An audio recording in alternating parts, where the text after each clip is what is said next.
The tea had gone cold in Daniel Harper's hands, but he hadn't noticed.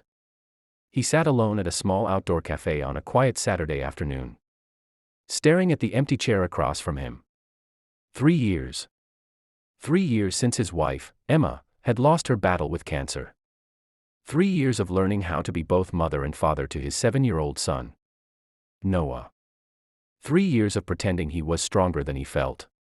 Most days, Daniel managed.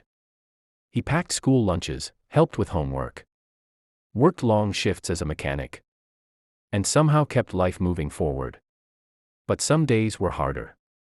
Days when he caught himself reaching for a phone to call Emma. Days when Noah asked questions that had no easy answers. Days when the loneliness settled into his chest like a stone.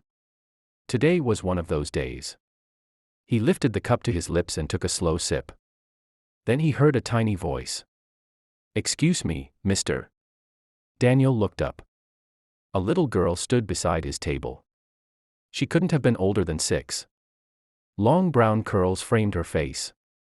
Big blue eyes stared at him nervously. Before Daniel could respond, 3 more girls stepped out from behind her. They were identical. Quadruplets. All dressed alike. All looking equally anxious. Daniel blinked. "Hi," he said carefully. The girls exchanged glances. Then the first one leaned closer and whispered something that made him nearly choke on his tea. "Can you pretend to be our father?" For a second, Daniel thought he had misheard. "What?" The smallest girl pointed toward the parking lot. "Our real dad is coming." Daniel followed her finger. A black luxury SUV had just pulled into the lot. The girls looked terrified. "We don't want him to take us," another whispered. Now Daniel was genuinely concerned. "Girls, where's your mother?" "She died." The answer came instantly. The words hit Daniel hard. Because he understood that pain. "Who is your father?" he asked. The girls exchanged another nervous look. "His name is Victor Kensington." Daniel recognized the name immediately. Almost everyone in the city did. Victor Kensington was the billionaire CEO of Kensington Technologies. One of the richest and most powerful businessmen in the country. His face appeared regularly on magazine covers. Daniel stared. "You're Victor Kensington's daughters?" All 4 nodded. Then one girl grabbed his sleeve. "Please." Another reached for his hand. "Just for a minute. Please pretend." Daniel looked at their frightened faces. Something wasn't right. Before he could ask more questions, the SUV door opened. A tall man stepped out. Expensive suit. Perfect posture. Cold expression. Victor Kensington. The girls immediately moved closer to Daniel. Instinctively, he placed an arm around them. Victor approached. His eyes narrowed. "Who are you?" Daniel stood. "My name is Daniel." The billionaire looked at the girls. "What are you doing?" None of them answered. Finally, one of the girls spoke. "We don't want to go with you." Victor sighed heavily. "Not this again." The words sounded more exhausted than angry. Daniel glanced between them. "What's going on here?" Victor hesitated. Then he surprised everyone. "Would you mind joining us for a few minutes?" Daniel expected security guards or threats. Instead, he saw something unexpected in the billionaire's eyes. Pain. Deep pain. Against his better judgment, Daniel agreed. A few minutes later, they sat together inside the cafe. The girls remained glued to Daniel's side. Victor watched quietly. "They've never done this before," he admitted. "Done what?" "Trusted a stranger." The girls lowered their heads. Victor rubbed his temples. After a long silence, he finally spoke. "My wife died 8 months ago." The cafe suddenly felt very quiet. Daniel understood immediately. Grief recognized grief. Victor continued. "She handled everything at home. I handled business." His voice cracked slightly. Then she was gone. The girls stared at the table. "I thought providing money would be enough," Victor admitted. I hired nannies, tutors, drivers. His eyes filled with regret. But I forgot they needed a father. Daniel looked at the quadruplets. Everything suddenly made sense. This wasn't fear. It was hurt. The girls weren't running from Victor. They were running from feeling abandoned. One of the girls finally spoke. "You're always working." Another added quietly. "You missed our dance recital.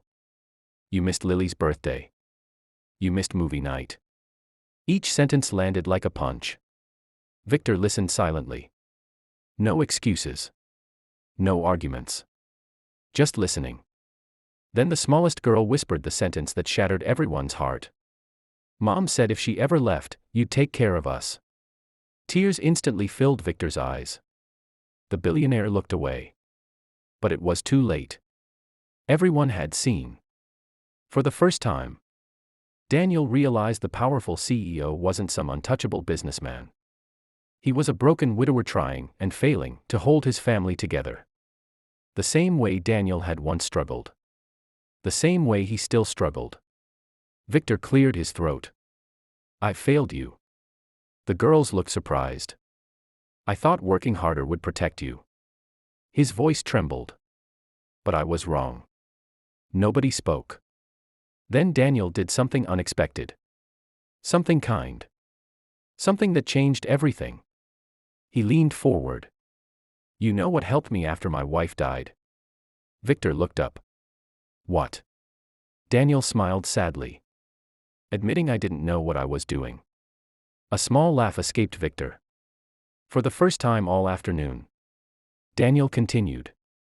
"My son and I were a disaster." The girls giggled. Daniel nodded. "Oh, absolutely. Burned dinners. More giggles. Pink laundry." The girls laughed harder. Victor actually smiled. Forgotten permission slips.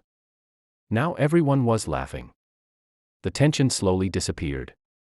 Daniel looked at Victor. "You don't have to be perfect." The billionaire stared at him. "You just have to show up." Those words hung in the air.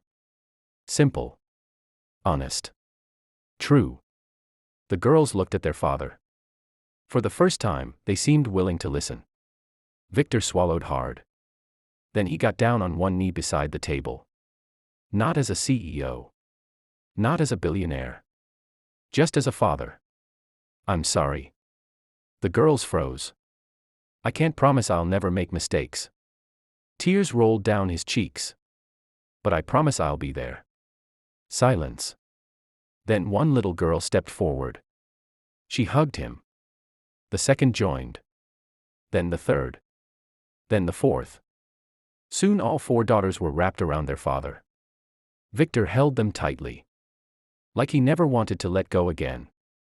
Daniel quietly looked away, giving them privacy. But his own eyes were wet. Because some moments were bigger than words.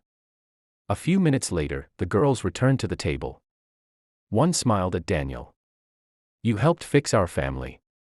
Daniel laughed softly. "No." He pointed at Victor. "He did." Victor stood and extended his hand. "Thank you." Daniel shook it. "You already had everything you needed." Victor glanced at his daughters. "You're right." Then he reached into his wallet. Daniel immediately shook his head. "No." Victor looked confused. "I wasn't offering money." He pulled out a business card. "I was offering friendship." Daniel smiled. "That sounds better." Over the following months, something remarkable happened. The two men stayed in touch. Victor started leaving work earlier. He attended dance recitals, school events, movie nights, pancake breakfasts. The girls slowly became happy again. And Daniel's son, Noah, gained 4 energetic friends who treated him like a brother. Their lives became unexpectedly intertwined. Birthdays were celebrated together. Holidays were shared. Barbecues filled with laughter replaced lonely weekends. The friendship that began with a desperate whisper grew into something resembling family. 1 year later, Daniel stood in a crowded school auditorium. The Quadruplets were performing in a talent show. Beside him sat Noah. Beside Noah sat Victor. As the girls took the stage, they waved excitedly toward the audience. Victor waved back. This time, he was there. Exactly where he was supposed to be. Daniel glanced upward for a moment. Thinking about Emma. Thinking about all the pain that had led him here. Then Noah squeezed his hand. Dad. Yeah, buddy. I'm glad we came. Daniel smiled. So am I. As the curtains opened and the girls began their performance, Daniel realized something beautiful. Sometimes the people who change our lives arrive in the most unexpected ways. A stranger at a café. A simple act of kindness. A conversation that almost never happened.